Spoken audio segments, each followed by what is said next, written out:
एक गांव में ब्रजेश नाम का एक किसान रहता था। किसान ने अपने बेटे को डॉक्टर बनने के लिए विदेश भेज दिया था। किसान गांव में रहकर कड़ी मेहनत करता था और अपने बेटे के लिए रुपए पैसे भेजता था, जिससे कि उसका बेटा सुकून से रहकर पढ़ाई कर सके और अच्छा डॉक्टर बनकर आए। 4-5 साल बीत गए।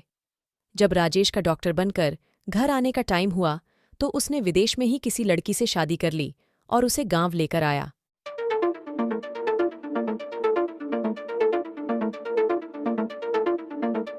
पिताजी, माँ ये आपकी बहू है किरण। सदा सुहागन रहो बहू रानी। सदा सुहागन रहो बहू रानी। अरे भाग्यवान, अब हमारा बेटा आ गया है, सारा काम वही संभाल लेगा। हमारी रोड वाली जमीन पर एक अस्पताल बनवा देते हैं, अब वो हमारे पास ही रहेगा। हाँ, हमारी बहू भी आ गई अब तो। मैं तो बहुत खुश हूँ, जल्द ही दादा दादी बन जाएंगे हम। अरे राजेश, क्या हम ऐसे घर में रहेंगे? मैं नहीं रह सकती ऐसे घर में, और इस गांव में हमें शहर जाना होगा। अरे ललिता, कुछ दिन रुको, जल्दबाजी मत करो। मैं पिताजी से बात करूंगा। कुछ दिनों में हम यहाँ की सारी जमीन बेच के शहर में एक घर और एक हॉस्पिटल कर लेंगे, ताकि हम दोनों सुकून से रहें। ठीक है, तुम कहते हो तो मान लेती हूँ, लेकिन ज्यादा दिन नहीं। अरे हाँ बाबा, ज्यादा दिन नहीं करूंगा, बस कुछ दिन की बात है। तुम रेस्ट करो, मैं तुम्हारे लिए चाय लाता हूँ। कुछ दिन बीतने के बाद राजेश अपने पिता से बात करने आता है।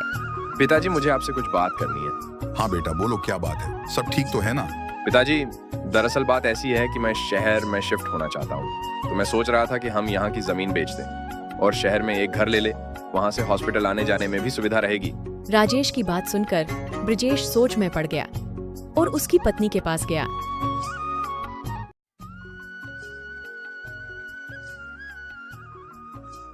अरे भाग्यवान, क्या बात है जी, आप परेशान क्यों हो? बताओ मुझे।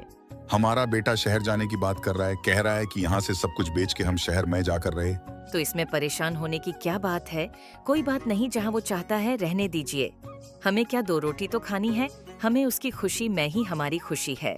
भोले भाले सीधे माँ बाप अपने ही बेटे और बहू की चालाकी और मक्कारी नहीं समझ पाए और सब कुछ बेच के शहर जाने की तैयारी में लग गए। गांव की सारी जमीन और घर बेचकर पूरा परिवार शहर में आ जाता है।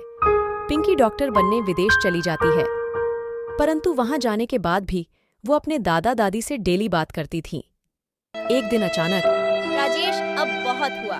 तुम्हारे माँ बाप बूढ़े हो चुके हैं और मुझसे अब उनकी देखभाल नहीं हो रही है। मेरी भी कोई जिंदगी है, सारी जिंदगी उनकी देखरेख में निकल जाएगी तो मैं मेरी जिंदगी क्या जीऊंगी? अरे ललिता, मैं कुछ दिनों से यही सोच रहा था, लेकिन क्या करूं, मुझे थोड़ा काम ज्यादा है। कुछ दिन रुको, मैं थोड़ा काम निपटा कर माँ और पिताजी को गांव छोड़ आऊंगा। काम आपको है, मुझे नहीं, आप रहने दो, मैं कल जाकर छोड़ आऊंगी। अच्छा ठीक है। अगले ही दिन किरण ने उसके सास ससुर से कहा, माँ, पिताजी, राजेश कह के गए थे कि आपको आज हॉस्पिटल लेकर आए आपका चेकअप करवाने के लिए। लेकिन बहू, हम तो ठीक हैं, हमें तो कुछ नहीं हुआ। अरे मम्मी जी, सिर्फ रूटीन चेकअप है, चलिए। बेचारे बूढ़े माँ बाप उनकी बहू का भरोसा करके उसके साथ चल दिए। किरण ने उन दोनों को मंदिर के पास बैठा दिया। माँ, पिताजी आप यहाँ रुकिए, मैं कुछ सामान लेके आती हूँ। ठीक है बेटा, हम यहीं बैठे हैं, पर तुम थोड़ा जल्दी आना। जी माँ जी, मैं बस अभी आई। और वो बहाना बनाकर वहां से चली आई। सुबह से शाम हो गई, किरण नहीं आई। अनजान शहर था, जाए तो कहाँ जाए, इसलिए वो दोनों वहीं बैठे रहे। भूख से बेचैन बुजुर्ग रोने की हालत में आ गए। बूढ़ी माँ समझ गई थी कि उनकी बहू ने उनके साथ धोखा किया है। दिन निकलते जा रहे थे और दोनों बुजुर्गों की हालत खराब होती जा रही थी। वक्त गुजरते गुजरते 6 महीने बीत गए। विदेश से पिंकी के घर आने का टाइम हो गया था। वो अपने दोस्तों के साथ आ रही थी। दोस्तों ने अचानक प्लानिंग की, हम यही मंदिर में दर्शन करके फिर घर चलेंगे। लेकिन पिंकी ने कहा, अरे घर चलते हैं, बहुत थक गए हैं, हम यहाँ कल आ जाएंगे। तभी उसके दोस्त जिद करने लगे और उसे ले गए। पिंकी ने सीढ़ियों पर पहला कदम रखा था कि उसकी नजर 2 बूढ़े लोगों पर पड़ी और देखते ही अपनी सुध खो बैठी और उसकी बोलती बंद हो गई। दादाजी, दादी जी, आप इस हाल में कैसे और यहाँ क्यों बैठे हो और आपकी हालत ऐसी कैसे हो गई? मेरी बच्ची पिंकी, तू रो मत, यहाँ हमारे पास आके बैठ। मुझे बताओ दादी, आप दोनों यहाँ क्यों हो? बेटा, तेरी माँ हमें ये बोलकर लाई थी कि चेकअप करवाने अस्पताल चलो, और हम उसके साथ निकल गए और उसने हमें यहाँ लाके छोड़ दिया। हमें लगा भूल गई होगी, आ जाएगी, लेकिन वो नहीं आई। 6 महीने से हम दोनों यही हैं। कोई रोटी दे देता है तो खा लेते हैं, नहीं तो वैसे ही सो जाते हैं। ना हमारे बेटे ने हमें ढूंढा, ना बहू वापस लेने आई। चलिए आप दोनों मेरे साथ, हम घर चलते हैं। नहीं बेटा, हम उस घर में नहीं जाएंगे जिस घर ने हमें बोझ समझा है। थोड़े दिन की जिंदगी है बेटी, यही गुजर जाएगी, तू जा। नहीं दादाजी, हम उस घर में नहीं जा रहे हैं, आप मेरे साथ चलिए बस। पिंकी उसके दादा दादी को उसके दोस्त के घर ले जाती है, उन्हें खाना खिलाती है और उनसे कहती है, चलिए अब आप दोनों आराम कीजिए, जाइए। उसके बाद पिंकी उसके दोस्त की मदद से एक लोन लेती है और उसके दादा दादी को वहां शिफ्ट कर देती है और आधे बचे रुपए से उसका हॉस्पिटल खरीद लेती है। इस तरह कई दिन गुजर जाते हैं। पिंकी के माता पिता पिंकी को हर दिन कॉल करते हैं, लेकिन पिंकी का फोन बंद आता है। सुनिए, आज हम पिंकी के दोस्त के घर चलते हैं। वहाँ से पता चलेगा हमारी बेटी कहाँ है और किस हाल में है। वो तो कुछ दिन पहले घर आने वाली थी। चलिए मेरे साथ आप। राजेश और किरण पिंकी के दोस्त के घर आ जाते हैं और वहाँ आकर, अरे राजेश, तुम यहाँ हो तो मेरी बेटी कहाँ है? क्या वो तुम लोगों के साथ नहीं आई है? आंटी जी वो भी आई है, चलिए मैं आपको ले चलता हूँ। पिंकी का दोस्त पिंकी के माता पिता को पिंकी के घर ले आता है। पिंकी बेटा, तुम यहाँ क्यों रह रही हो? घर क्यों नहीं आई?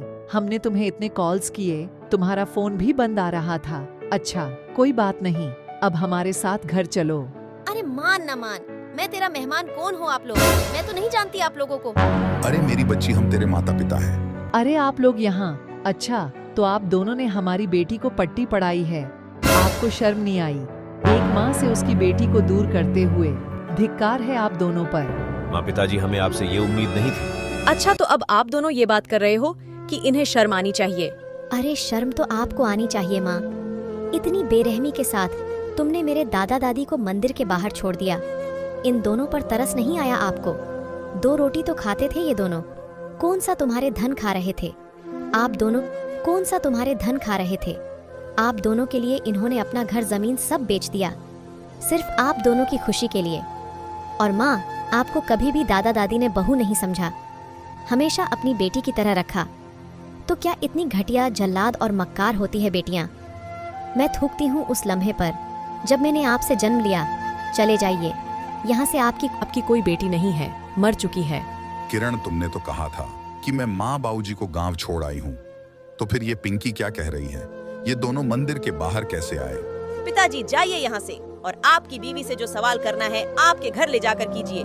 पिंकी बेटा, ऐसा मत बोल, हमें माफ कर दे बेटी। हमारे साथ घर चल। माँ बाबूजी आप भी चलिए। राहुल, ये लोग चले जाएं तो गार्ड से कहना गेट बंद कर दे, और अगली बार मेरी परमिशन के बिना हर किसी को अंदर नहीं आने दे। राहुल भाई, प्लीज मम्मी पापा को घर तक छोड़ आओ। ओके, डोंट वरी, मैं छोड़ दूंगा। कई दिन गुजर जाते हैं। पिंकी के माता पिता हर दिन राहुल को फोन करके पिंकी की खबर पूछते हैं। एक दिन पिंकी की माँ अचानक पिंकी के घर आ जाती है। माँ जी, पापा जी, मैं बहुत शर्मिंदा हूँ, मुझे माफ कर दो प्लीज। माँ जी, प्लीज पापा जी, माफ कर दो। मैंने आपके साथ बहुत बुरा किया है, आपका बहुत दिल दुखाया है, लेकिन आप दोनों मुझे माफ कर दोगे तो पिंकी भी मुझे माफ कर देगी। घर चलिए आप, मैं आपको कभी शिकायत का मौका नहीं दूंगी। मैं वादा करती हूँ आपसे। ठो बेटी, कोई बात नहीं, जो हो गया उसे भूल जा। हम पिंकी को समझाएंगे, तू फिक्र मत कर। वो अभी हॉस्पिटल से आएगी तो हम बात करेंगे, ठीक है? तू अभी घर जा।